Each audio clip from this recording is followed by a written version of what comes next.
உங்களுக்கு அமைதி உரித்தாக அன்பந்தர்களே, மரியன்னையின் ஓராண்டில் வீடியோ ஒளி விவிலி வாசிப்பு திட்டத்தின் 221ஆம் நாளுக்கு உங்களை அன்புடன் வரவேற்கிறோம். அன்பந்தர்களே, இன்றைக்கி நம்ம எஸ்ஐயா புத்தகத்தில் 63ஆம் அதிகாரமும் 64ஆம் அதிகாரமும் வாசிப்போம். எசேக்கியேலில் 21ஆம் அதிகாரமும் 22ஆம் அதிகாரமும் வாசிப்போம். அன்பந்தர்களே, நீதிமொழிகளில் 13ஆம் அதிகாரத்தில் இன்றைக்கி 17லிருந்து 20 வசனங்கள் இன்றைக்கி நம்ம வாசிப்போம். அன்பர்களே, ஆல்மோஸ்ட் நம்ம எஸ்ஐயா புத்தகத்தை முடிக்க போகிறோம். இன்னும் ஒரு 2 அதிகாரம் தான் இன்றைக்கி நம்ம வாசித்து முடிச்சிட்டோன்னா, அது இல்லாமல் இன்னும் 2 65 66 அதோடு முடியுது. ஸோ இன்றைக்கி திருப்பாடலினுடைய பாணியில் இன்றைக்கி எஸ்ஐயா இறைவாக்கினர் ஒரு புலம்பல் பாடலை அவர் இன்றைக்கி பதிவு செய்கிறார். இஸ்ரேலினுடைய பாவத்தை முன்னிட்டு ஆண்டவர் அவரால் அந்த காலத்தில், அந்த தொடக்கத்தில் இருந்த அந்த ஒரு காலத்தில் எப்படி ஆண்டவர் வல்லமையை செயல்பட்டார், அந்த மாதிரி செயல்பட முடியாத மாதிரி இஸ்ரேலுடைய பாவம் மறைத்து கொண்டு தடையாக இருக்கிறத அவர் புலம்பி ஒரு அழகான பாடல் எழுதுவார். அதில் இன்றைக்கி நம்ம ஏற்கனவே கடவுளுடைய ஊழியரை பற்றி பேசிகிட்டு இருக்கலாம். இன்றைக்கி கடவுளுடைய ஊழியர்கள், நிறையா ஊழியர்கள் இருக்கிறத மாதிரி பேசுவார்.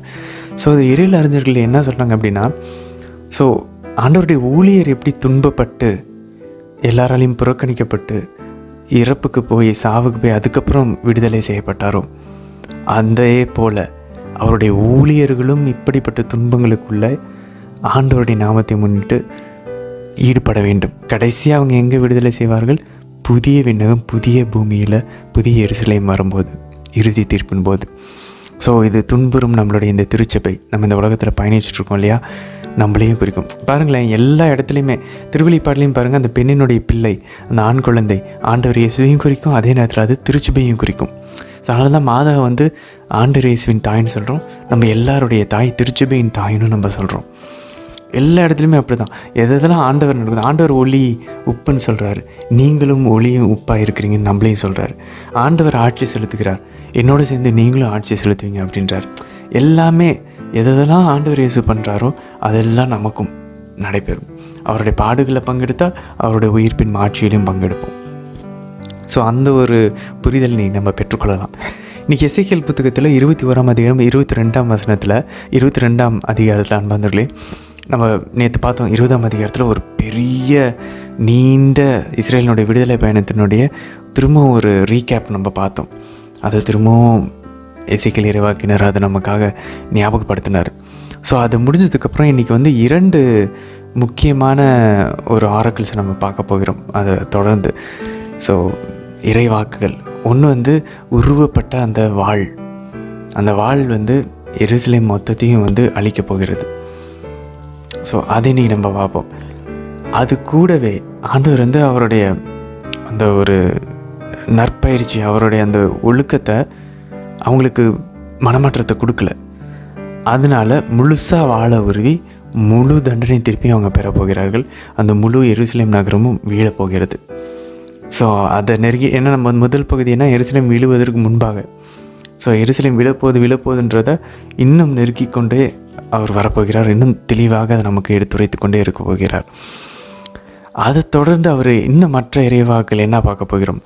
எல்லா தலைவர்கள், பிரின்சஸ், எல்லா குருக்கள், எல்லா இறைவாக்கினர்கள் எல்லார் மேலேயும் தண்டனை தீர்ப்பை சிஸ்டமேட்டிக்கலாக எசேக்கியேல் இறைவாக்கினர் வழியாக ஆண்டவர் முன்மொழிகிறார். எல்லாருமே மோசேவின் சட்டத்தை தாறுமாறாக மீறி இருக்கிறாங்க அன்பார்ந்தவர்களே.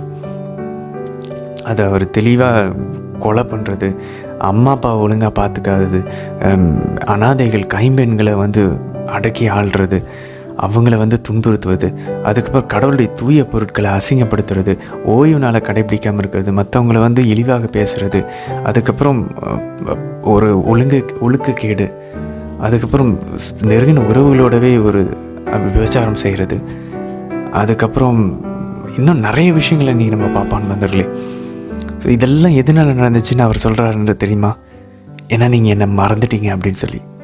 ஏதோ கடவுள் இல்லாத மாதிரி இந்த உலகத்தில் நடந்திருக்கும். இப்போவும் பாருங்கள் நண்பர்களே, எல்லா விஷயமான நம்மளால் கற்பனை கூட பண்ணி பார்க்க முடியாத பாவங்கள் எல்லாம் நடந்துக்கிட்டு இருக்கு அப்படின்னா, அவங்க எல்லாத்தையும் கிட்ட பாருங்கள், ஒருத்தர் கூட கடவுளை நம்ப மாட்டாங்க. கடவுளை நம்புகிறவங்க யாருமே இந்த ஓரினை சேர்க்க, அப்புறம் இப்போ கருத்தடை எதையுமே செய்ய மாட்டாங்க. இந்த மிகப்பெரிய பாவங்கள், விபச்சாரம், இல்லை கொலை செய்கிறது, திருடுறது, இப்போ லஞ்சம் வாங்குறது, இவங்க எல்லாரும் பாருங்கள் கடவுளை நம்பாதவர்களாக இருப்பாங்க. கடவுள் இருந்தார்னா அந்த கடவுளுக்கு அஞ்சி நம்ம நடப்போம், அதை நம்ம ஞாபகம் வச்சுருந்தோன்னா. ஸோ இன்றைக்கி அதெல்லாம் நம்ம பார்க்க போகிறோம். ஸோ எக்ஸாக்டாக இன்றைக்கி எசேக்கியேல் இறைவாக்கினர் 22ஆம் அதிகாரத்தில் குறிப்பாக ஒரு பட்டியலிடுவார், என்னென்ன பாவம்லாம் இவங்களாம் செஞ்சுக்கிட்டு இருக்காங்க, குருக்கள், இறைவாக்கினர்கள், அரசர்கள் எல்லாருமே. அந்த பாவத்தை எக்ஸாக்டாக நம்ம விளக்க உரையில் பார்ப்போம். ஒவ்வொரு பாவமும் மோசேயினுடைய சட்டங்களை அவங்க மீறி இருக்கிறாங்க. என்னென்ன சட்டங்களை மீறினாங்க நம்ம விளக்க உரையில் பார்க்கலாம் அன்பர்களே. சரி, இன்றைய தினத்திற்கான விவிலியஸ் பகுதிக்குள்ளே நம்ம ஜெபத்தோடு இணையலாம். தந்தை, மகன், தூய ஆவியாரின் பெயராலே அமேன். தந்தை ஆவிய இறைவனை அழைத்து ஜெபிப்போம். அருள் நிறைந்த அன்னை மரியே வாழ்க. ஆண்டவரும் உடனே பெண்களுக்குள் ஆசை பெற்றவர் நீரே அம்மா. உம்முடைய திருவயிற்றின் கனியாக இயேசு கிறிஸ்துவும் ஆசை பெற்றவரே. புனித அன்னை மரியே இறைவனின் தாயே, பாவிகளாய் இருக்கிற எங்களுக்காக இப்பொழுதும் எங்கள் இறப்பின் வேளையிலும் வேண்டிக் கொள்ளும் அம்மா. ஆமேன். சுதனாகிய ஆண்டவர் இயேசுவை அழைத்து ஜெபிப்போம். அருள் நிறைந்த அன்னை மரியே வாழ்க. ஆண்டவரும் உடனே பெண்களுக்குள் ஆசை பெற்றவர் நீரே அம்மா. உம்முடைய திருவயிற்றின் கனியாகி இயேசு கிறிஸ்துவும் ஆசை பெற்றவரே. புனித அன்னை மரியே இறைவனின் தாயே, பாவிகளாய் இருக்கிற எங்களுக்காக இப்பொழுதும் எங்கள் இறப்பின் வேளையிலும் வேண்டிக் கொள்ளும் அம்மா. ஆமேன். தூய ஆவியானவரை அழைத்து ஜெபிப்போம். அருள் நிறைந்த அன்னை மரியே வாழ்க. ஆண்டவரும் உடனே பெண்களுக்குள் ஆசை பெற்றவர் நீரே அம்மா. உம்முடைய திருவயிற்றின் கனியாகி இயேசு கிறிஸ்துவும் ஆசை பெற்றவரே. புனித அன்னை மரியே இறைவனின் தாயே, பாவிகளாய் இருக்கிற எங்களுக்காக இப்பொழுதும் எங்கள் இறப்பின் வேளையிலும் வேண்டிக் கொள்ளும் அம்மா. ஆமேன். எசாயா ஆகமம் அதிகாரம் 63. ஏதோமிலிருந்து வருகின்ற இவர் யார்? கருஞ்சிவப்பு உடை உடுத்தி பொற்சராவிலிருந்து வரும் இவர் யார்? அழகுமிகு ஆடை அணிந்து பேராற்றலுடன் பீடு நடை போடும் இவர் யார்? நானேதான் அவர், வெற்றியை பறைசாற்றுபவர், விடுதலை வழங்குவதில் திறன்மிக்கவர். உம் ஆடை சிவப்பாயிருப்பதேன்? உம் உடைகள் திராட்சை பிழியும் ஆலையில் மிதிப்பவன் உடை போல் இருப்பதேன்? தனி ஆளாய் நான் திராட்சை பிழியும் ஆலையில் மிதித்தேன். மக்களினத்தவருள் எவனும் என்னுடன் இருக்கவில்லை. என் கோபத்தில் நான் அவர்களை மிதித்தேன். என் சினத்தில் அவர்களை நசுக்கினேன். அவர்கள் செந்நீர் என் உடைகள் மேல் தெரித்தது. என் ஆடைகள் அனைத்தையும் கரையாக்கினேன். நான் தண்டனை தீர்ப்பு வழங்கும் நாள் என் நெஞ்சத்தில் இருந்தது. மீட்பின் ஆண்டு வந்துவிட்டது. சுற்றுமுற்றும் பார்த்தேன், துணை புரிவார் எவரும் இல்லை. திகைப்புற்று நின்றேன், தாங்குவார் யாரும் இல்லை. என் புயமே எனக்கு வெற்றி கொணர்ந்தது. என் சினமே எனக்கு ஊக்கமளித்தது. சினமுற்று மக்களினங்களை மிதித்தேன். சீற்றமடைந்து அவர்களை குடிவெறி கொள்ளச் செய்தேன். அவர்கள் குருதியை தரையில் கொட்டினேன். ஆண்டவரின் பேரன்பு செயல்களை எடுத்துரைத்து அவருக்கு புகழ் சாற்றுவேன். ஏனெனில் ஆண்டவர் நமக்கு நன்மைகள் செய்துள்ளார். தம் இரக்கத்தையும் பேரன்பையும் முன்னிட்டு இஸ்ரவேல் குடும்பத்தாருக்கு மாபெரும் நன்மை செய்துள்ளார். ஏனெனில் மெய்யாகவே அவர்கள் என் மக்கள், வஞ்சனை செய்யாத பிள்ளைகள் என்று அவர் கூறியுள்ளார். மேலும் அவர் அவர்களின் மீட்பரானார். துன்பங்கள் அனைத்திலும் அவர்களின் மீட்பரானார். தூதரோ வானதூதரோ அல்ல, அவரே நேரடியாக அவர்களை விடுவித்தார். தம் அன்பினாலும் இரக்கத்தினாலும் அவர்களை மீட்டார். பண்டைய நாள்கள் அனைத்திலும் அவர்களை தூக்கிச் சுமந்தார். அவர்களோ அவருக்கு எதிராக எழும்பி அவரது தூய ஆவியை துயருறச் செய்தனர். ஆதலால் அவரும் அவர்களின் பகைவராய் மாறினார். அவர்களை எதிர்த்து அவரே போரிட்டார். அப்பொழுது அவர் மக்கள் மோசேயின் காலமாகிய பண்டைய நாள்களை நினைவு கூர்ந்தனர். தம் மந்தையை மேய்ப்பரோடு கடலினின்று கரையேற்றியவர் எங்கே? அவருக்கு தம் தூய ஆவியை அருளியவர் எங்கே? தம் மாட்சிமிகு புயத்தால் மோசேயின் வலக்கையை நடத்திச் சென்றவர் எங்கே? தம் பெயர் என்றென்றும் நிலைக்குமாறு அவர்கள் முன் தண்ணீரை பிரித்தவர் எங்கே? ஆழ்கடலின் நடுவே அவர்களை நடத்திச் சென்றவர் யார்? பாலை நிலத்தில் தளராத குதிரை போல் அவர்கள் தடுமாறவில்லை. கால்நடை பள்ளத்தாக்கினுள் இறங்கிச் செல்வது போல் அவர்களும் இளைப்பாற ஆண்டவரின் ஆவி அவர்களை நடத்தியது.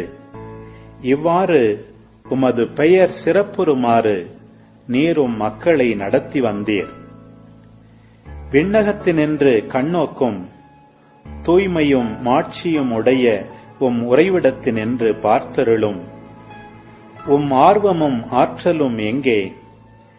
என் மீது நீர் கொண்ட நெஞ்சுருக்கும் அன்பும் இரக்கப் பெருக்கும் எங்கே? என்னிடமிருந்து அவற்றை நிறுத்தி வைத்துள்ளீரே. ஏனெனில் நீரே எங்கள் தந்தை. ஆபிரகாம் எங்களை அறியார், இஸ்ராயேல் எங்களை ஏற்றுக்கொள்ளார். ஆண்டவரே, நீர்தான் எங்கள் தந்தை.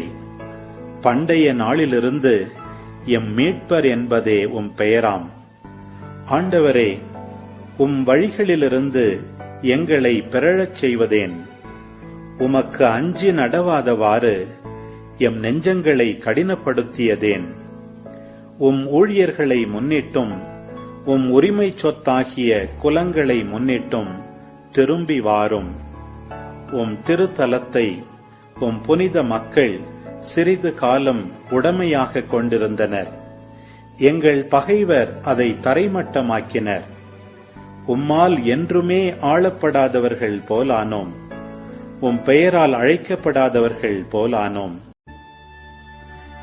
எசாயா ஆகமம் அதிகாரம் 64. நீர் வானங்களை பிளந்து இறங்கி வர மாட்டீரா? மலைகள் உம் திருமுன் நடுநடுங்குமே. விறகின் மேல் தீ கொழுந்துவிட்டு எரிவது போலும், தண்ணீரை நெருப்பு கொதிக்கச் செய்வது போலும் அவற்றின் நிலைமை இருக்கும்.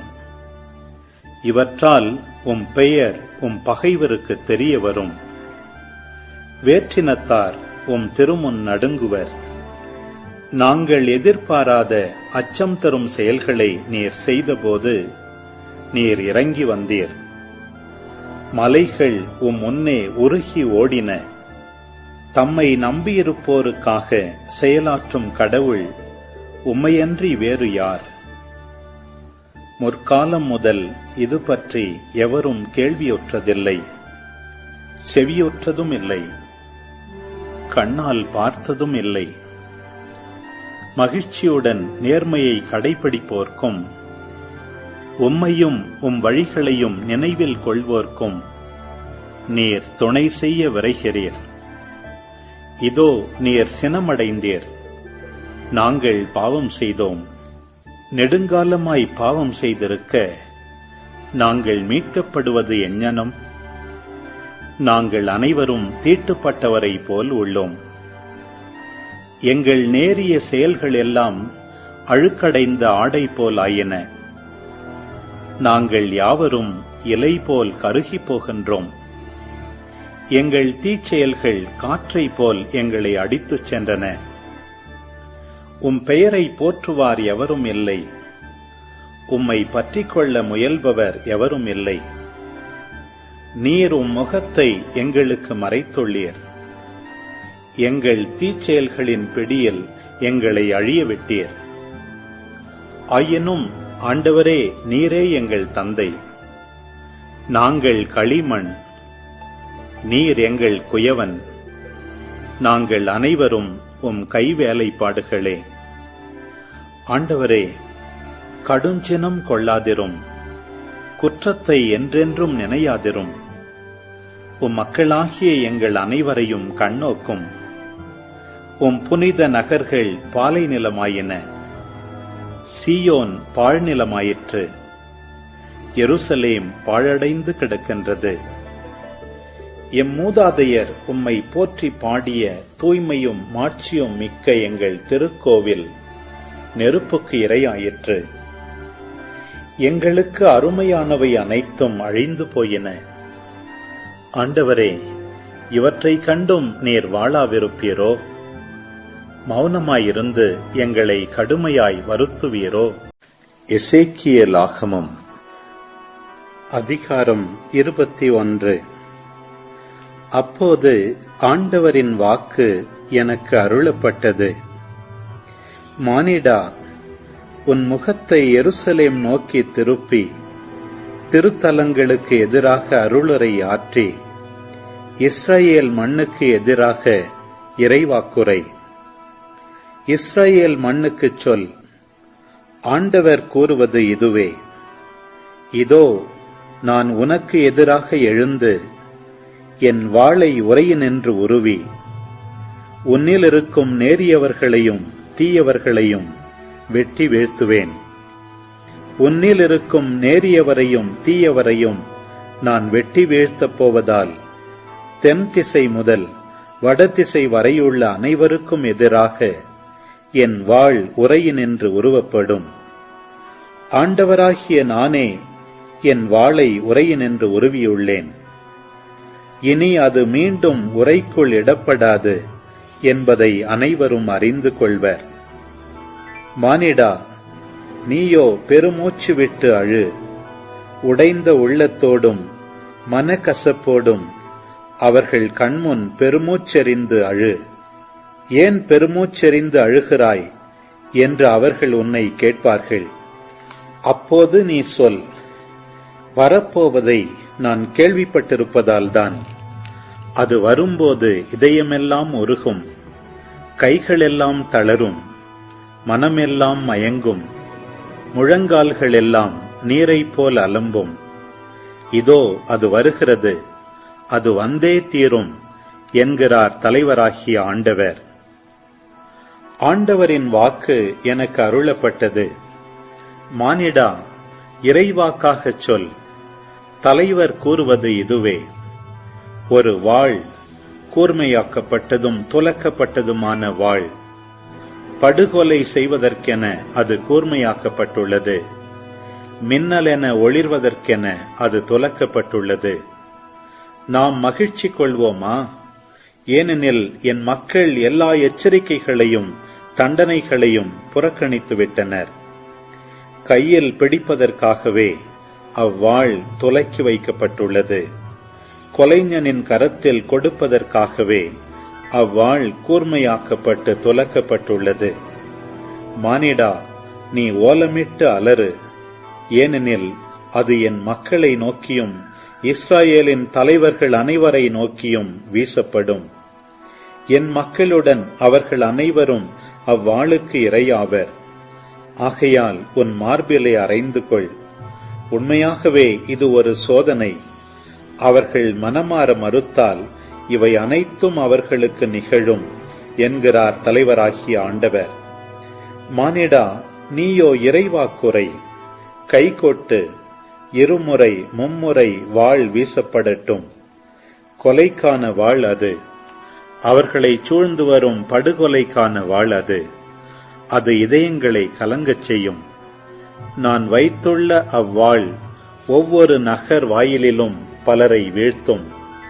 ஆம், அது மின்னுவதற்காக செய்யப்பட்டது, கொலைக்காக கூர்மையாக்கப்பட்டது. வலப்புறமும் இடப்புறமும் உன் கூர்மையை காட்டு. எத்திசையெல்லாம் உன் முகம் திருப்பப்படுகிறதோ அங்கெல்லாம் காட்டு. நானும் கை கொட்டி சினம் தீர்த்து கொள்வேன். இதை உரைப்பவர் ஆண்டவராகிய நானே. ஆண்டவரின் வாக்கு எனக்கு அருளப்பட்டது. மானிடா, பாபிலோன் மன்னனின் வாள் வருவதற்கென்று நீ 2 சாலைகள் அமை. அவ்விரண்டும் ஒரே நாட்டினின்று புறப்பட வேண்டும். ஒரு கைகாட்டியை செய்து நகருக்கு செல்லும் சாலையின் தொடக்கத்தில் நாட்டிவை. அம்மோனியரின் ராபாவுக்கும் யூதாவின் அரண்சூழ் எருசலேமுக்கும் வாள் செல்லும் வகையில் சாலை அமை. ஏனெனில் பாபிலோன் மன்னன் இரு சாலைகளும் பிரியும் சந்தியில் நிமித்தம் பார்ப்பதற்காக நிற்கிறான். அம்புகளை உலுக்கி போடுகிறான். குலதெய்வ சிலைகளிடம் திருவுளம் கேட்கிறான். ஈரலால் நிமித்தம் பார்க்கிறான். அவனது வலக்கையில் எருசலேமுக்கு போகும்படியான குறி விழுந்தது. அரண் தகர்ப்பு பொறிகளை அமைப்பதற்கும் கொலைக்கான ஓலத்தை எழுப்புவதற்கும் குரலை உயர்த்தி போர்க்கூச்சல் இடுவதற்கும் வாயில்களுக்கு நேராக அரண் தகர்ப்பு பொறிகளை அமைப்பதற்கும் மண்மேடு எழுப்பி முற்றுகை அரணை கட்டுவதற்குமான குறி விழுந்தது. ஆனால் ஏற்கனவே ஒப்பந்தம் செய்து கொண்டவர்களின் பார்வையில் இதெல்லாம் பொய்க்குறியாக தோன்றுகிறது. ஆனால் அவர்களது குற்றம் மறக்கப்படாமல் அவர்கள் சிறைப்பிடிக்கப்படுவர். எனவே தலைவராகிய ஆண்டவர் இவ்வாறு கூறுகிறார்: உங்கள் குற்றம் மறக்கப்படவில்லை. நீங்கள் இழைத்த தவறுகள் வெளியாக்கப்பட்டுள்ளன. உங்கள் செயல்கள் எல்லாவற்றிலும் உங்கள் பாவங்கள் காணப்படுகின்றன. இஞ்ஞனமே நீங்கள் மீண்டும் நினைவுக்கு கொண்டு வரப்பட்டுள்ளதால் கைதிகளாய் பிடிக்கப்படுவீர்கள். இஸ்ரவேலின் தீட்டுப்பட்ட தீய தலைவனே, உனக்கு இறுதி தண்டனைக்கென குறிக்கப்பட்ட நாள் இதோ வந்துவிட்டது. தலைவராகிய ஆண்டவர் கூறுவது இதுவே: உன் தலைப்பாகையை எடுத்துவிடு, மகுடத்தை அகற்றிவிடு. இப்போதைய நிலை இனி தொடராது. தாழ்ந்தோர் உயர்வர், உயர்ந்தோர் தாழ்வர்.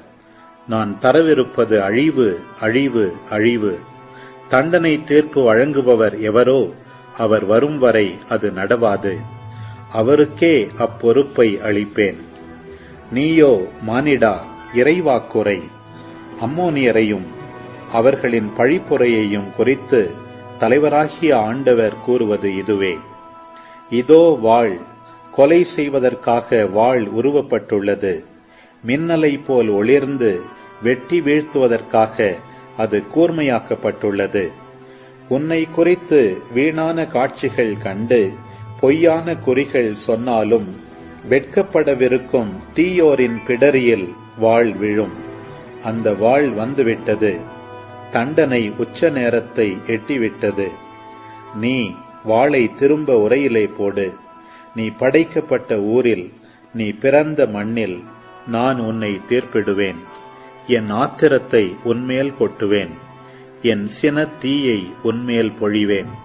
அழிப்பதில் வல்லவர்களான கொடியோரின் கையில் உன்னை ஒப்புவிப்பேன். நீ தீக்கிரையாவாய். உன் இரத்தம் நாட்டினுள் சிந்தி கிடக்கும். ஏனெனில் நீ நினைக்கப்பட மாட்டாய். ஆண்டவராகிய நானே இதை உரைத்துள்ளேன். எசேக்கியேல் ஆகமம் அதிகாரம் 22. ஆண்டவரின் வாக்கு எனக்கு அருளப்பட்டது: மானிடா, அவளுக்கு தீர்ப்பிட மாட்டாயா? குருதியை சிந்திய என் நகருக்கு நீ தீர்ப்பிட மாட்டாயா? அவ்வாறெனில் அவளின் எல்லா அருவருப்புகளையும் எடுத்து கூறு. நீ சொல்: தலைவராகிய ஆண்டவர் கூறுவது இதுவே: தனக்கு தண்டனை நாள் வரும்படி தன் நடுவில் குருதியை சிந்தி தனக்கென சிலைகளை செய்து தீட்டுப்படுத்திக் கொண்ட நகர் இதுவே. நீ சிந்திய குருதியினால் குற்றப்பழிக்கு ஆளானாய். நீ வடித்த தெய்வச் சிலைகளால் தீட்டுப்பட்டவளானாய். நீ உன் நாள்களை முடித்துவிட்டாய். உன் ஆண்டுகளை முடிவுக்கு கொணர்ந்து விட்டாய். ஆகவே உன்னை வேற்றினத்தாருக்கு இழிபொருளாகவும் எல்லா நாட்டினருக்கும் ஏளன பொருளாகவும் ஆக்குவேன். உன் அருகில் உள்ளோரும் தொலையில் உள்ளோரும் உன்னை பேர்கெட்ட நகர் எனவும் அமளி நிறைந்தவள் எனவும் இகழ்வர். உன்னிடத்தில் உள்ள இஸ்ரவேலின் தலைவர்கள் தங்கள் வலிமையால் குருதி சிந்துகிறார்கள். உன்னிடையே தாய் தந்தையரை அவமதித்தார்கள். அந்நியரை துன்புறுத்தி தந்தையற்றோரையும் கைம்பெண்களையும் இழிவாய் நடத்தினார்கள். நீயோ எனக்குரிய தூய்மையானவற்றை அவமதித்து ஓய்வு நாள்களை தீட்டுப்படுத்தினாய். புறங்கூறி கொலை செய்வோர் உன்னிடம் உள்ளனர். அவர்கள் மலைகளின் மேல் படைக்கப்பட்டதை உண்கின்றனர். உன்னிடையே முறைகேடானதை செய்கின்றனர். தங்கள் தந்தையின் திறந்த மேனியை வெளிப்படுத்துகிறவர்களும் தீட்டான காலத்தில் பெண்களை பலவந்தப்படுத்துகிறவர்களும் உன்னிடையே உள்ளனர். ஒருவன் அடுத்திருப்பவன் மனைவியுடன் முறை தவறி நடக்கிறான். இன்னொருவன் வெட்கமின்றி தன் மருமகளை கெடுக்கிறான்.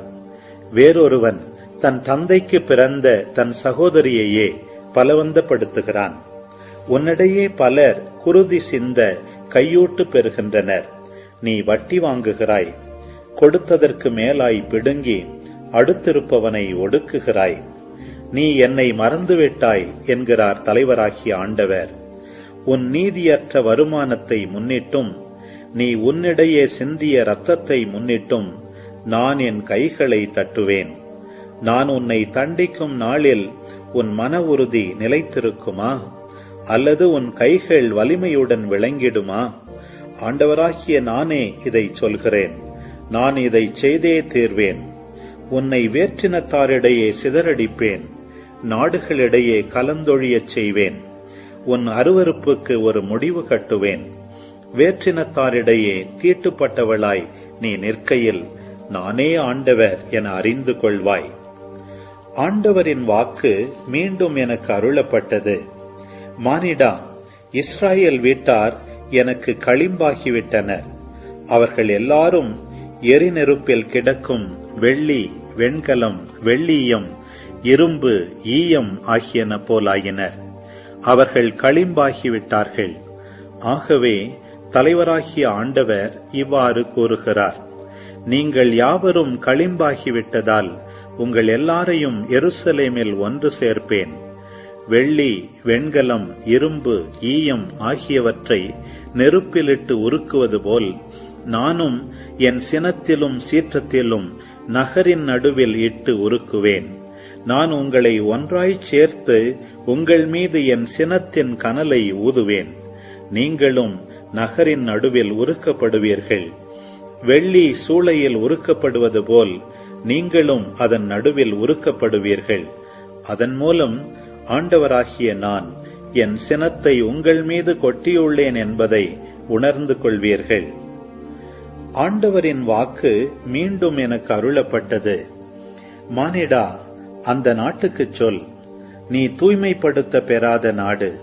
ஏனெனில் என் சினத்தின் நாள்களில் உன்னில் மழை பெய்யவில்லை. அவளின் போலி இறைவாக்கினர் சதித்திட்டம் தீட்டி இரையை கிழிக்கும் கர்ச்சிக்கின்ற சிங்கம் போல் மக்களை விழுங்குகிறார்கள். அவர்கள் விலையுயர்ந்த கருவூலத்தையும் பொருள்களையும் எடுத்துச் செல்கின்றனர். கைம்பெண்களை நகரிடையே மிகுதியாக்குகின்றனர். அவளின் குருக்கள் என் திருச்சட்டத்தை மீறுகின்றனர். எனக்குரிய தூய்மையானவற்றை தீட்டுப்படுத்துகின்றனர். தூய்மையானவற்றிற்கும் பொதுவானவற்றிற்கும் வேற்றுமை பாராமலும் தீட்டானவற்றையும் தீட்டற்றவற்றையும் பிரித்துணராமலும் இருக்கின்றனர். ஓய்வு நாளை கடைபிடிப்பது பற்றி கவலையற்றிருந்தனர்.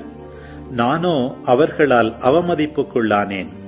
அவளின் தலைவர்கள் இரையை கிழிக்கும் ஓநாய்கள் போல் உள்ளனர். அநீதியாய் செல்வம் ஈட்ட மக்களை கொலை செய்து குருதி சிந்துகின்றனர். அவளின் போலி இறைவாக்கினர் இச்செயல்களை பொய்க்காட்சிகள் மூலமும் பொய்க்குறிகள் மூலமும் வெள்ளையடித்து மூடி மறைக்கிறார்கள். ஆண்டவர் சொல்லாத போதே தலைவராகிய ஆண்டவர் கூறுவது இதுவே என்கிறார்கள். நாட்டின் பொதுமக்கள் பிறர் பொருளை பறிக்கின்றனர், கொள்ளையடிக்கின்றனர். ஏழைகளையும் எளியவர்களையும் துன்புறுத்தி அந்நியரை இழிவாய் நடத்தி நீதி வழங்க மறுக்கின்றனர். எனக்கும் இந்நாட்டு மக்களுக்கும் இடையே ஒரு சுவரை எழுப்பி அதன் மூலம் நான் இந்த நாட்டு மக்களை அழிக்காதபடி தடுப்பவன் ஒருவனை அவர்களிடையே தேடினேன். ஆயினும் யாரும் கிட்டவில்லை. எனவே நான் அவர்கள் மேல் என் சினத்தை கொட்டி என் எரிசினத்தால் அவர்களை விழுங்குவேன். அவர்கள் செய்த எல்லாவற்றையும் அவர்கள் தலைமீதே சுமத்துவேன் என்கிறார் தலைவராகிய ஆண்டவர். தீய தூதர் தொல்லையில் ஆழ்த்துவார், நல்ல தூதரோ அமைதி நிலவச் செய்வார். நல்லுரையை புறக்கணிப்பவர் வறுமையும் இகழ்ச்சியும் அடைவார். கண்டிப்புரையை ஏற்பவரோ புகழடைவார். நினைத்தது கிடைப்பின் மனத்திற்கு இன்பம். மூடர் தம் தீமையை வெறுக்காதிருப்பதும் இதனாலேயே. ஞானமுள்ளவர்களோடு உறவாடுகிறவர் ஞானமுள்ளவராவார். மூடரோடு நட்பு கொள்கிறவர் துன்புறுவார். ஆமேன். ஆண்டவரே, இந்த நாளுக்கான இந்த அழகான இறை வார்த்தை பகுதிகளுக்காக நன்றி செலுத்துகிறோம் அப்பா. ஆண்டவரே, நாங்களும் கூட இன்னைக்கு எசேக்கியேல் இறைவாக்கினர் முன்மொழிந்தது போல, எசேக்கியேல் இறைவாக்கினர் வருத்தப்படுவது போல எங்களுடைய பாவங்கள்னால உங்களை மனநோக சேர்ந்திருக்கிறோம் அப்பா. உங்களுடைய வாளை உருவி நீங்கள் எங்களை முழுமையாக அழித்து ஒளித்திருக்க அளவிற்கு நாங்கள் பாவம் செஞ்சுருக்கிறோம் ஆண்டவரே. எங்களுடைய பாவங்கள் எங்களுடைய மனக்கண் முன்பாக எப்பயுமே நிற்கிறது. தாயின் கருவில் உருவாகும் போதே நாங்கள் பாவத்திலிருந்து தான் எங்கள் தாய் எங்களை பாவத்தில் தான் கர்ப்பம் தரித்தார்கள். ஆண்டவரே, எங்களுக்கு புதிய இதயத்தை தாங்க, புதுப்பிக்கும் தூய ஆவியானவரை எங்களுக்கு உள்ளே படைத்தரலும். உம்முடைய தூய ஆவியானவரை எங்களிடமிருந்து எடுத்து விடாதையும் ஆண்டவரே. உம்முடைய பார்வையிலிருந்து எங்களை அகற்றி விடாதையும். உம்முடைய முகத்தின் ஒளியை எங்கள் மேல் திருப்பியலும். உம்முடைய வல்லமையான கரத்தினால் ஓங்கிய புயத்தினால் திரும்ப எங்களை மீட்டரலும் ஆண்டவரே. எங்களை கைப்பிடிச்சு எடுத்துடலுமாப்பா இந்த குழியிலிருந்து. அம்மா, எங்கள் வாழ்க்கையில் எங்கே போகிறது, எப்படி திரும்ப கடவுளை திரும்பி வர்றதுன்னு தெரியாமல் திக்கற்றவர்களாக இருக்கிறோம்மா. எங்கள் கூட வருவீங்களா? உங்களுடைய முக்காட்டுக்குள்ளே எங்களை மறைத்து கொண்டு, இதுதான் வழி, அவர் சொல்கிறத செய், இது சாத்தானுடைய குரல், இது உலகத்தின் குரல், இது உன் மாமிசம்னு எங்களுக்கு பிரித்து பார்க்கக்கூடிய, பகுத்து அறியக்கூடிய வரத்தை தந்துடலும் அம்மா. தந்தை, மகன், தூய ஆவியாரின் பெயராலே ஆமேன். முதல்ல இன்னைக்கு எஸ்ஐயா 63ஆம் அதிகாரத்தில் பாருங்கள், ஆண்டவர் அந்த ஏதோமுக்கு தண்டனை தீர்ப்பை வழங்க போகும்போது அதில் பாருங்கள், 1-2 வசனங்களில் கருஞ்சிவப்பு உடையை உடுத்தப்பட்ட ஒருவர் வர்றார். அவர் சொல்கிறார், யார் இது? நானே தான் அவர். பாருங்களேன், திரும்பவும் நானே தான். அது மட்டும் இல்லை பாருங்கள், ஆடை சிவப்பாய் இருப்பது ஏன்? ஸோ ஒரு சிவப்பு நேர ஆடையில் வர்றார். யார் இது? திருவெளிப்பாடு 19ஆம் அதிகாரம் 13-15 வாசிக்கிறோம். இயேசு கிறிஸ்து அவருடைய இரத்தத்தினால் துவைக்கப்பட்ட அந்த செந்நிற ஆடையில் அவர் வராராம். ஸோ இது ஆண்டவர் இயேசுவை குறிக்கிறது அன்பார்ந்தவர்களே. அதுக்கப்புறம் பாருங்கள் 10ஆம் வசனம் பாருங்கள், அவர்களுக்கு எதிராக எழும்பி அவரது தூய ஆவியை, யார்? இந்த இஸ்ரேல் மக்கள் வனாந்தரத்தில் இருந்தபோது ஆண்டவருக்கு எதிராக எழும்பி அவரது தூய ஆவியை துயருற செய்தார்கள். ஆதலால் அவரும் அவர்களின் பகைவராக மாறினார். அன்பந்தலை பாருங்களேன், நம்ம தூய ஆவினவரை துயருற செய்ய முடியுமா? we can grieve the Holy Spirit. இதை தான் எபேசியர் 4ஆம் அதிகாரம் 30ஆம் வசனத்தில் புனித பவுலும் கூறுகிறார். திருப்பாடல் 78 40ஆம் வசனத்தில் பாருங்கள், அவங்க வனாந்தரத்தில் ஆண்டவருக்கு கீழ்ப்படியாமல் போய் அவரை துயருற செய்தார்கள் பாலைவனத்தில் அப்படின்னு நம்ம வாசிக்கிறோம். ஸோ பாருங்களேன், ஆவியானவரையும் தந்தையாம் இறைவனையும் தேர் இன்டர்சேஞ்சபிள். திருப்பாடல் சொல்லுது அவரையே துயருற செய்தார்கள். இங்கே எஸ்ஐயா 63:10 சொல்லுது தூய ஆவியானவரை, ஆண்டவருக்கு எதிராக எழும்பி தூய ஆவியானவரை துயர். அந்த மூவர் இறைவனுடைய உறவை பாருங்கள் நண்பர்களே. தந்தைக்கிட்ட பேசினா ஆவியானவர்கிட்ட பேசின மாதிரி இருக்குது, ஆவியானவர்கிட்ட பேசினா மகன்கிட்ட பேசின மாதிரி இருக்குது. எவ்வளோ ஒன்றுக்கு ஒன்று அவங்க இருக்கிறாங்க பாருங்களேன், மூவர் இறைவன். ஆனால் தனித்தனியாக வெவ்வேறு ஆட்கள். எவ்வளோ அழகாக இருக்குது பாருங்களேன். அதே போல் அப்போஸ்தலர் பணி 7ஆம் அதிகாரம் 51 பாருங்கள், புனித ஸ்தேவான் சொல்கிறார். நம்ம ஏற்கனவே பார்த்தோம் இல்லையா, அவர் இஸ்ரேல் மக்களுடைய இதே போல் எசேக்கியேல் 20ஆம் அதிகாரத்தை போல் விடுதலை பயணத்தை பற்றி அவர் பேசும்போது அவர் சொல்கிறாரு, அவர்களும் இளைப்பாற அவர்களும் இந்த வணங்கா கழுத்து உள்ள இந்த மக்கள் தூய ஆவியானவரை எதிர்த்தார்கள் அப்படின்ட்டுருக்கு. ஸோ இங்கே ஆண்டவரை எதிர்த்தார்கள் நம்ம வாசிக்கிறோம் எசையால். அவர்களுக்கு எதிராக எழும்பி தூய ஆவியானவரை துயர செய்தான் இருக்கு. இங்கே புனித ஸ்தேவான் சொல்லுகிறார்கள், அவர்கள் வணங்கா கழுத்து உடையவர்கள் அவருடைய ஆவியை எதிர்த்தார்கள் அப்படின்னு சொல்லி. பாருங்களேன், அது மட்டும் இல்லை பாருங்கள், 14ஆம் வசனத்தில் நம்ம வாசிக்கிறோம், இந்த இஸ்ரேல் மக்களை அவர்கள் இளைப்பாறுவதற்கு ஆண்டவரின் ஆவி அவர்களை நடத்தியது. ஆனால் நமக்கு நல்லா தெரியும், விடுதலை பயணத்தின் போது மேகத்தூணாகவும் நெருப்பு தூணாகவும் தான் ஆண்டவர் வழி நடத்தினார். அப்போ பாருங்களேன், அந்த மேகத்தூணும் நெருப்பு தூணும் எதனுடைய முன்னடையாளம்? தூய ஆவியானவருடைய முன்னடையாளம். இதுதான் எல்லா இளைய அறிஞர்களும் சொல்லுவாங்க. அந்த க்ளவுடு, அந்த pillar of fire, pillar of cloud, நெருப்பு தூணாகவும் மேகத்தூணும் தூய ஆவியானவரை குறிக்கும். அதனுடைய முன்னடையாளம் தான் அது. எவ்வளோ அழகாக தொடர்பு இருக்குது பாருங்கள் அன்பந்தவர்களே. பாலை நிலத்தில் வழி நடத்தியது ஆவியானவர் அந்த மேகத்தூண் வழியாக. அதுக்கப்புறம் பாருங்கள் 63 16ஆம் வசனம், ஏனெனில் நீரே எங்கள் தந்தை, ஆபிரகாம் எங்களை அறியார், இஸ்ரேல் எங்களை ஏற்றுக்கொள்ளார். ஆண்டவரே நீதான் எங்கள் தந்தை, பண்டை நாளிலிருந்து எம் மீட்பர் என்பதே உன் பெயராம். அப்போ பாருங்களேன், தந்தை நீங்கள் தான், உங்கள் பேர் என் மீட்பர். ஆனால் நமக்கு தெரியும் மீட்பர் யார்? மகன் தான் மீட்பர்.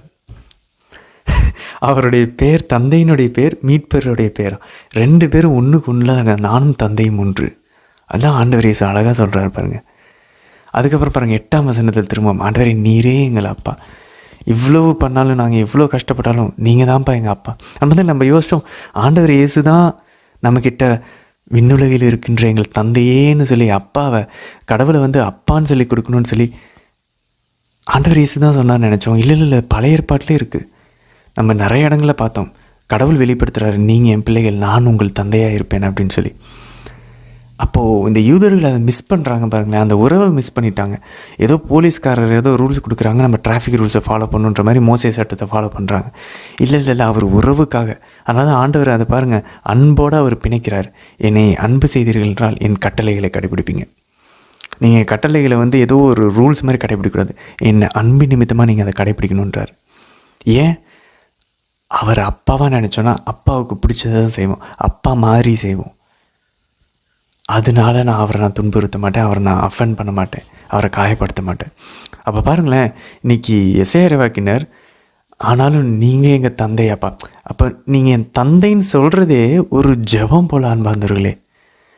கடவுளை அப்பான்னு கூப்பிட்றதே ஒரு ஜெபம். ஏன்? ஆனாலும் நாங்கள்லாம் பாவம் செஞ்சுட்டோம், நாங்கள் இப்போ துன்புட்டுருக்கோம், ஆனாலும் நீங்கள் எங்கள் அப்பா, எங்களை நீங்கள் காப்பாற்றுங்க. அப்போ அந்த அப்பான்னு சொல்கிறதே ஆண்டவர் நம்ம மன்னிக்க வைக்குமா. அதாங்க எசேக்கியேல் இறைவாக்கினர் நம்ம கற்றுத்தருகிறார். அப்போ பாருங்களேன், விண்ணுலகில் இருக்கின்ற எங்கள் தந்தையே அப்படின்னு சொல்கிறப்பே எங்களை நீங்கள் மன்னிங்க, எங்கள் மேலே இரக்கம் காட்டுங்க, எங்களை அன்பு செய்யுங்கன்னு சொல்கிறோன்னு அர்த்தம். அந்த ஒரு வார்த்தைக்கே எவ்வளோ ஒரு ஆழமான ஒரு ஆண்டவருடைய உள்ளத்தை தொடுறது பாருங்கள். அதனால தான் திருச்சபையின் தந்தைகள் சொல்லுவாங்க, எப்பப்பெல்லாம் விண்ணுலகில் இருக்கின்ற எங்கள் தந்தையேன்னு சொல்கிறோமோ அப்போல்லாம் தந்தையினுடைய காது நம்மளுடைய வாய்க்கு பக்கத்தில் இருக்குதா அன்பார்ந்தவர்களே, உதடுகளின் பக்கமாக இருக்குதா, அவ்வளோ நெருக்கமாக இருக்கான். ஏன்னா கடவுளுக்கு அவ்வளோ பிடிக்குமா அவரை நம்ம அப்பா அப்படின்னு சொல்லி கூப்பிட்டோன்னா. அதுக்கப்புறம் 17ஆம் வசனம் பாருங்கள், ஆண்டவரே உம் வழிகளிலிருந்து எங்களை பிறழ செய்தது ஏன்? உமக்கு அஞ்சி நடக்காதவாறு எம் நெஞ்சங்களை கடினப்படுத்தியது ஏன்? உம் ஊழியர்களின் அந்த ஊழியர்களை பாருங்கள், ப்ளூரலில் வருது, பன்மையில் வருது, ஊழியர்களை முன்னிட்டும் உம் உரிமை சொத்து ஆகிய குலங்களை முன்னிட்டும் திரும்பி வாரும். அதில் இதுவே ஒரு ஜெபம் தான். ஆண்டவரே எங்களை ஏன்ப்பா பாவத்தில் வைக்கிறீங்க? பாவத்தில் இல்லாதவாறு, எங்களை சோதனையில் இல்லாதவாறு எங்களை பாதுகாத்தலும், எங்களை சோதனையில் விளைவிடாதே. அதனால் ஆண்டவர் அதையும் கேட்க சொல்கிறார் பாருங்கள். பரலோகத்துக்கு போய் ஜெபம் இங்கெல்லாம் இருக்குது.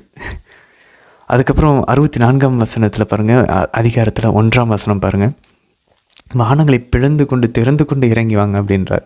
இதான் மார்க் நட்சி 1ஆம் அதிகாரம் 10ஆம் வசனத்தில் பார்க்குறோம்.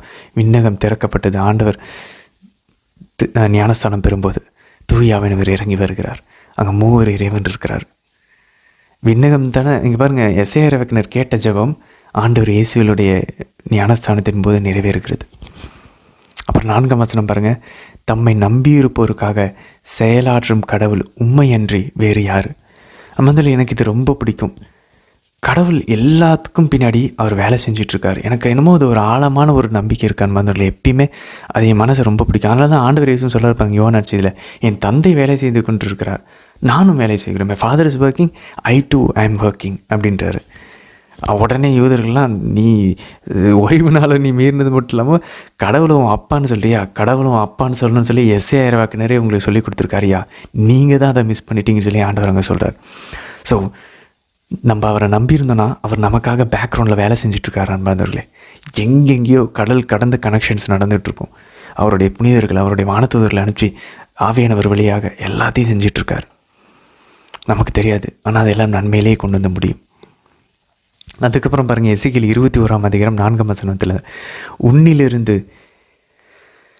இருக்கும் நேரியவரையும் தீயவரையும் நான் வெட்டி வீழ்த்து போவதால் தென் திசையின் முதல் வட திசை வரையிலும் அனைவருக்கும் எதிராக என் வாழ் உரையினின்று உருவப்படும். அன்பார்ந்தவர்களே, இது எப்படி ஆண்டவர் எப்படி நேரியவரையும் தீயவரையும் எப்படி அவர் ஒன்றா சேர்ந்து அழிக்கலாம்? நேரியவரை அவரை ஏன் அழிக்கணும்னு நமக்கு ஒரு கேள்வி வரும். ஸோ அவர் என்ன இங்கே சொல்ல வர்றார் அப்படின்னா, அன்பார்ந்தவர்களே, யோசிச்சு பார்ப்போமே. தானியேல் இறைவாக்கினர், எசேக்கியேல் இறைவாக்கினர், இன்றைக்கி இப்போ நம்ம வாசிச்சுட்ருக்கோம், எரேமியா, எல்லாருமே இந்த நாடுகடத்தலின் போது துன்புறப்பட்டார்கள். ஸோ இங்கே தீயவர்கள் துன்புறப்படுவது அவங்களுடைய பாவத்திற்கு, நேர்மையாளர்கள் துன்புறப்படுவது இட் இஸ் ரிடெம்டிவ், அது மீட்பின் ஒரு செயலாக மாறும். பாருங்கள், அவங்களுடைய துன்பங்கள் அது நமக்கு மீட்பாக அமையும். இதை நம்ம எப்படி பார்க்கலாம்? சிலுவையினுடைய அர்த்தத்தை புரிஞ்சுக்கிட்டோன்னா இதை நம்ம புரிஞ்சுக்கலாம். கிறிஸ்மஸ் டைமில் பாருங்கள், அந்த மாசற்ற குழந்தைகள், நம்ம திருவிழா கொண்டாடுறோம், மாசற்ற குழந்தைகளினுடைய அந்த நாளை நம்ம கொண்டாடுவோம். அவங்க ஏரோது மன்னனால் கொல்லப்பட்டாங்க. அவங்களுடைய ரத்தம் அது ஆண்டவர் ரிடெம்டிவாக மாற்றுறார். ஆண்டவர் இயேசுனுடைய ரத்தம் அது நமக்கு மீட்புக்குரியதாக மாறுகிறது. மறைசாட்சிகள், அப்போஸ்தலர்கள் 12 பேர், சீடர்கள், எல்லா புனிதர்கள், யாரையெல்லாம் மறைசாட்சியார்களாக சேர்த்தாங்களோ எல்லாம் நேர்மையாளர்கள் தான். ஸோ நேர்மையாளர்கள் துன்புறப்பட்டு அவர்கள் சாகும்போது அதை ஆண்டவர் மீட்புக்குரிய செயலாக மாற்றுவார். நம்ம அதை இந்த உலகத்தின் பார்வையில் பார்க்குறோம். ஆனால் ஆண்டவர் அதை இட்டர்னலாக பார்க்குறாரு, நிலை வாழ்வின் பொருட்டு பார்க்குறாரு. ஸோ அவங்களுடைய அந்த துன்பமும் அவங்களுடைய சாக்ரிஃபைஸும் நம்மளுடைய மீட்புக்காக, மற்றவர்களுடைய மீட்புக்காக அது பாருங்கள். ஆண்டவர் இயேசுவை போல் அங்கே அவர் செயல்படுகிறார்கள் அவங்க எல்லாருமே. ஸோ தானியேல், எரேமியா, எசேக்கியேல், அந்த மாசற்ற குழந்தைகள், ஆண்டவர் இயேசு, அப்போஸ்தலர்கள், புனிதர்கள், எல்லாருடைய அந்த நேர்மையாளர்களினுடைய அந்த அந்த துன்பமும் அவருடைய அந்த ரத்தம் சிந்துதலும் பலருடைய மீட்புக்காக அது கொடுக்கப்படுகிறது. ஸோ ஆண்டவர் எல்லா தீமையும் நன்மைக்கு எதுவாய் மாற்றுகிறார். அதுக்கப்புறம் பாருங்கள், 22ஆம் அதிகாரம் எசேக்கியேலில் நம்ம ஒரு அந்த அந்த பாவத்தினுடைய பட்டியலை பார்ப்போம். அதுக்கு முன்னாடி பாருங்கள், அவர் சொல்கிறார் பாருங்கள், ஏன் இந்த பாவம் நடந்துச்சு? நீ என்னை மறந்து விட்டாய் என்கிறார் தலைவராகிய ஆண்டவர். 12ஆம் வசனம், 22ஆம் அதிகாரம் எசேக்கியேலில். ஸோ யோசேப்பு ஆண்டவருடைய பிரசன்னத்தில் இருந்தார். பாவம் செய்ய கூப்பிட்டப்போ போத்திபார் மனைவி ஓடிட்டார். தானியேல் நாடு கடத்தப்பட்ட போதும் அங்கே அவர் பரிசுத்தமாக இருந்தார். அந்த சைடு நம்ம பார்க்குறோம், தோபித்து அவர் நாடு கடத்தப்பட்ட போதும் அங்கே அவர் பரிசுத்தமாக இருந்தார். ஏன்னா இவங்க எல்லாருமே கடவுளுடைய பிரசன்னத்தில் இருந்தாங்க, கடவுளை மறக்காமல் இருந்தாங்க. கடவுளை மறந்துட்டோன்னா எல்லாமே மாறிடும். எதை வேணால் செய்யலாம், யாருமே கேட்கறதுக்கு இல்லை. அதுக்கப்புறம் 30-31 வசனங்கள் பாருங்கள். எனக்கும் இந்நாட்டு மக்களுக்கும் இடையே ஒரு சுவரை எழுப்பி அதன் மூலம் நான் இந்த நாட்டு மக்களை அழிக்காதபடி தடுக்குபவன் ஒருவனையும் அவர்களிடையே தேடினேன். நான் அவர்களிடையே தேடினேன், ஆனால் ஆயினும் யாருமே கிடைக்கவில்லை. எனவே நான் அவர்கள் மேல் என் சினத்தை கொட்டி என் எரி சினத்தால் அவர்களை விழுங்குவேன். அவர்கள் செய்த எல்லாவற்றையும் அவர்கள் தலை மீது சுமத்துவேன். அம்மந்தில் ஆண்டவர் ஒரு மீடியேட்டர் தேடுறாரு பாருங்கள். அப்போ ஆபிரகாம் இருந்தார் சோதம் குமாராவுக்கு, ஒரு யோபு இருந்தார் அவருடைய ஃப்ரெண்ட்ஸுக்கு, மோசே இருந்தார், இங்கே எசேக்கியேல் இருக்கார், எசேயா இறைவாக்கினர்கள் இருக்காங்க. அந்த மாதிரி யாருமே இல்லைன்றாரு. அதனால தான் நான் கையளிச்சிட்டேன் அப்படின்றார். பட் இதுவும் கடவுளுடைய திருவுளம் தான். அதுக்கப்புறம் இப்போ நமக்கு தெரியும், 1 திமோத்தி 2ஆம் அதிகாரம் 5ஆம் வசனம் கூறுகிறது, ஆண்டவர் இயேசுவே அந்த ஒரு மத்தியஸ்தர், அவருடைய அந்த மீடியேஷனில் மாதாவும் புனிதர்களும் பங்கெடுக்கிறாங்க. அவர்கள் பரிந்துரையாளர்களாக இருக்கிறாங்க. சரி, இன்றைக்கி அந்த பாவத்தின் பட்டியல்களை பார்ப்போம் அன்பார்ந்தவர்களே. பாருங்கள், எசேக்கியேல் 22ஆம் அதிகாரம் 6ஆம் வசனத்தில் இஸ்ரேலினுடைய தலைவர்கள், அரசர்கள் எல்லாம் அவனுடைய அதிகாரத்தின்படி நடந்துக்கிட்டு ரத்தங்களை சிந்தி கொண்டிருக்கிறாங்க. ரத்த பலிகள் அவங்க மேலே இருக்குது. பாருங்கள், ரத்தம் சிந்தக்கூடாதுன்றதை தொடக்கநூல் 9ஆம் அதிகாரம் 6ஆம் வசனத்தில் சொல்கிறார். ஒரு மனுஷன் ரத்தம் சிந்தினார்னா அவனுடைய ரத்தத்தை அவன் சிந்த வேண்டியிருக்கும். ஏன்னா அவர்கள் கடவுளுடைய சாயலிலும் உருவிலும் படைக்கப்பட்டார்கள். இதான் விடுதலை பயணம் 20:13 சொல்லுது, இணைச்சட்டம் 5:17 சொல்லுது. இதெல்லாம் மீறுறாங்க இஸ்ரேல் மக்கள். அடுத்தது பாருங்கள், 2வது எசேக்கியேல் 22:7ஆம் வசனத்தில் தாயும் தந்தையும் அவமதிக்கிறீர்கள். பாருங்கள், விடுதலை பயணம் 20:12 சொல்லுது, தாயும் தந்தையும் கனப்படுத்தணும். நீங்கள் ஆண்டவர் கொடுக்குற அந்த இடத்துல நீடி நாட்கள் வாழ்வதற்கு மீறிட்டாங்க. அதேமாதிரி இணைச்சட்டம் 24:17 அதுதான் சொல்லுது. 3வது பாருங்கள், 8ஆம் வசனம் எசேக்கியேல் 22, நீங்கள் என்னுடைய தூய விஷயங்கள் எல்லாத்தையும் நீங்கள் அசிங்கப்படுத்திட்டீங்க, என்னுடைய ஓய்வு நாளை நீங்கள் கடைபிடிக்கல. இது லேவியர் 22:15, விடுதலை தினம் 31:14. இதில் மீறுறாங்க. ஓய்வு நாளை கடைபிடிக்கணும், அவருடைய தூய பொருட்களை பரிசுத்தமாய் காத்துக்கொள்ளணும் அப்படின்றதெல்லாம். அதுக்கப்புறம் பாருங்கள், 22ஆம் அதிகாரம் எசேக்கியேல் 9ஆம் வசனத்தில், உங்களில் இருக்கிற மனிதர்கள் மற்றவங்களை புரணி பேசி அவங்களுடைய ரத்தத்தை சிந்துகிறார்கள். இதை நம்ம பார்க்குறோம் பாருங்கள்.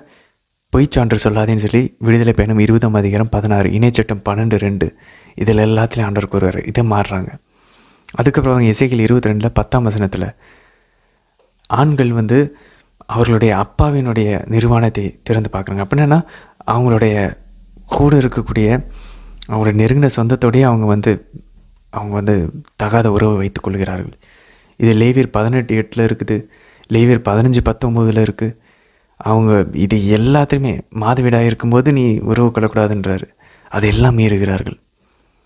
அதுக்கப்புறம் எசேக்கியேல் 22:11 வசனம் பாருங்கள், உன்னுடைய மனைவியோடு நீங்கள் தகாத உறவு கொள்கிறீங்க, உங்களுடைய மருமகளோட உறவு கொள்றீங்க, எவ்வளோ ஒழுக்கக்கேடாக இருக்கிறீங்க, உங்களுடைய நெருங்கின சகோதரிகளோடு நீங்கள் கொள்கிறீங்க உறவு. இதெல்லாம் லேவியர் 18 20ஆம் வசனம், 15ஆம் வசனம், 9ஆம் வசனம் எல்லாத்தையுமே இருக்கிறார்கள். எசேக்கியேல் 22 12ஆம் வசனம் பாருங்கள், நீங்கள் லஞ்சம் வாங்குகிறீர்கள், ரத்தத்தை சிந்துகிறீங்க, உங்களுடைய சொந்த விருப்பத்தை நாடுகிறீங்க, நீங்கள் விலகி பெருகணுங்கிறதுக்காக மற்றவங்களை நீங்கள் பயன்படுத்தி அவங்கள நீங்கள் ஒடுக்குறீர்கள். எங்களை நீங்கள் மறந்துட்டீங்க பாருங்களேன். என்னை மறந்துட்டீங்கன்றது கூட இணைச்சட்டம் 8ஆம் அதிகாரம் 18 இருக்குது. You shall remember the Lord your God, உங்கள் கடவுளாய் ஆண்டவரை நீங்கள் நினைவில் கொள்ள வேண்டும் இருக்குது. அது ஒரு கட்டளை அன்பார்ந்தவர்களே, கடவுளை மறக்கக்கூடாது, அது ஒரு கட்டளை, அதை மறக்கிறாங்க.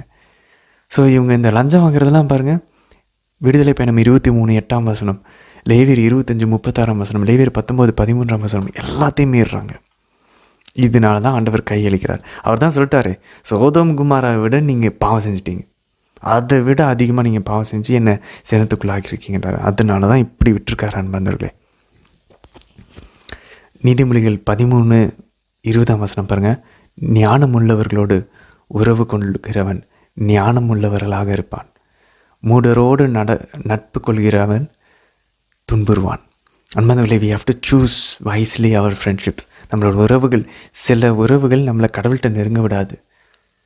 எல்லாரோடுக்கும் அன்பு செய்யணும், எல்லாருக்கும் உதவி செய்யணும். ஆனால் நெருங்கின உறவு கொண்டிருக்கிறவங்க நல்லவங்களாக புனிதர்களாக இருக்கக்கூடிய நம்ம கடவுள்கிட்ட நம்ம கொண்டு போகக்கூடியவர்களோட தான் நம்ம உறவு கொண்டிருக்கணும். அப்படி இல்லையா, நம்ம ரொம்ப ஸ்பிரிட்டில் ஸ்ட்ராங்காக இருக்கிறோம் அப்படின்னா நம்மளுடைய ஃப்ரெண்ட்ஷிப் மற்றவங்களை கடவுள்கிட்ட கொண்டு போகணும்னா ஓகே. அப்படி இல்லை அவங்களுடைய நட்புறவுனால நான் மாட்டிக்கிட்டு இருக்கேன், நான் பாவத்தில் விழுகிறேன், எனக்கு அது சோதனையாக இருக்குது அப்படின்னா அப்படிப்பட்ட உறவையும் நம்ம கட் பண்ணணும். நம்ம வந்துடுறேன். கடவுள் கொடுத்துருக்கிறாரு எல்லாத்தையும், கடவுள்கிட்ட நம்ம ஆன்மாவை கொண்டு போகிறதுக்கும் மற்றவங்களை ஆன்மாவை கொண்டு போகிறதுக்கு தான் இந்த உறவுகள் எல்லாம்.